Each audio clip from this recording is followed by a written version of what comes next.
क्योंकि समाजवादी पार्टी ये कहती है कि जब से आप हारे हैं आजमगढ़ उसके बाद आप गए ही नहीं। नहीं बहुत कम गए हैं, क्योंकि अपनी तो जो कॉन्स्टिट्यूंसी होती है वहां तो जाते रहना पड़ता है, चाहे हारें या जीतें। आप ज्यादा टाइम मुंबई में बिताते हैं। हाँ, क्योंकि मेरा काम मुंबई में है, मैं अपना मुंबई में काम करता हूँ और मैं आजमगढ़ में जो भी चीज़ें हैं वो भी देखता रहता हूँ। देखते हैं वहाँ मेरा ऑफिस चलता है, जो भी आजमगढ़ का काम आ गया वो पत्र बना करके और उसको जिस विभाग से कराना है वो भी कराते हैं।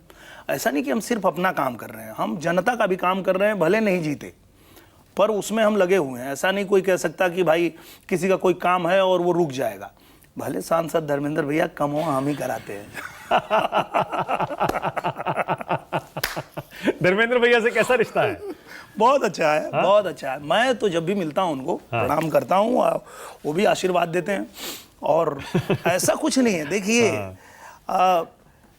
बड़ी अच्छी बात कहा हमारे योगी जी ने। जब मैं हारने के बाद गया योगी जी से मिलने, तो योगी जी ने एक बहुत बढ़िया मंत्र दिया। उन्होंने कहा देखो, जनता ने जब तुमको मौका दिया तुमने अच्छा काम किया, अब उनको मौका दी है वो काम करेंगे, फिर तुमको मौका देगी तुम काम करना, पर उनसे आप दूर मत हो, बने रहो। उनका काम, उनकी अगर कोई जरूरत है तो उसको पूरा करते रहो और वो हम लोग करते रहते हैं। क्या समाजवादी पार्टी एमवाई वाली पार्टी है क्या, मुस्लिम यादव वाली? अब हालांकि पीडीए बना दिया है उन्होंने। मुझे लगता है कि ये जो भी पार्टी, चाहे पीडीए बना लें चाहे एमवाई बना लें, सिर्फ उनका लाभ ही उठाते हैं। उनको कुछ अपने तरफ से भी तो दीजिए। आप उनके लिए कुछ करते भी हैं वो भी तो दिखाइए। आपने ही कहा कि योगी जी को कहा जाता है कि वो मुस्लिम विरोधी हैं, बीजेपी को कहा जाता है मुस्लिम विरोधी हैं, पर आप देख लीजिए कि चाहे हिंदू हो, मुसलमान हो, सिख हो, ईसाई हो, हर किसी के लिए बिना भेदभाव के अगर कोई काम कर रहा है तो यही लोग कर रहे हैं। हम तो उसी आजमगढ़ में 2 साल रहे, हमने तो नहीं देखा कि किसी को पूछ के दिया जा रहा है कि भाई तुम मुसलमान हो कि हिंदू हो, तुमको मकान मिलेगा या नहीं मिलेगा, तुमको सुविधाएं मिलेगी या नहीं मिलेगी।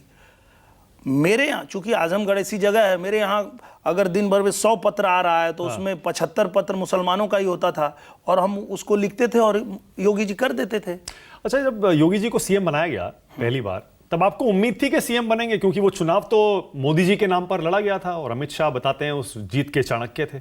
योगी जी का नाम तो कंटेंडर्स में कहीं था ही नहीं उस टाइम। तब तक मैं राजनीति से दूर दूर, मेरा लेना देना कुछ था ही नहीं था। मैं तो जब महाराज जी मुख्यमंत्री बन गए, बनने के बाद वो मुंबई में एक कार्यक्रम था जिसमें मुझे एक सम्मान मिल रहा था मुख्यमंत्री जी के हाथ से। तो महाराष्ट्र के मुख्यमंत्री भी थे, यूपी के सीएम हमारे योगी जी भी थे और महामहिम भी थे। तो मंच पे मैं मिला हूँ वहाँ पे मुंबई में, पहली मुलाकात हमारी वहाँ।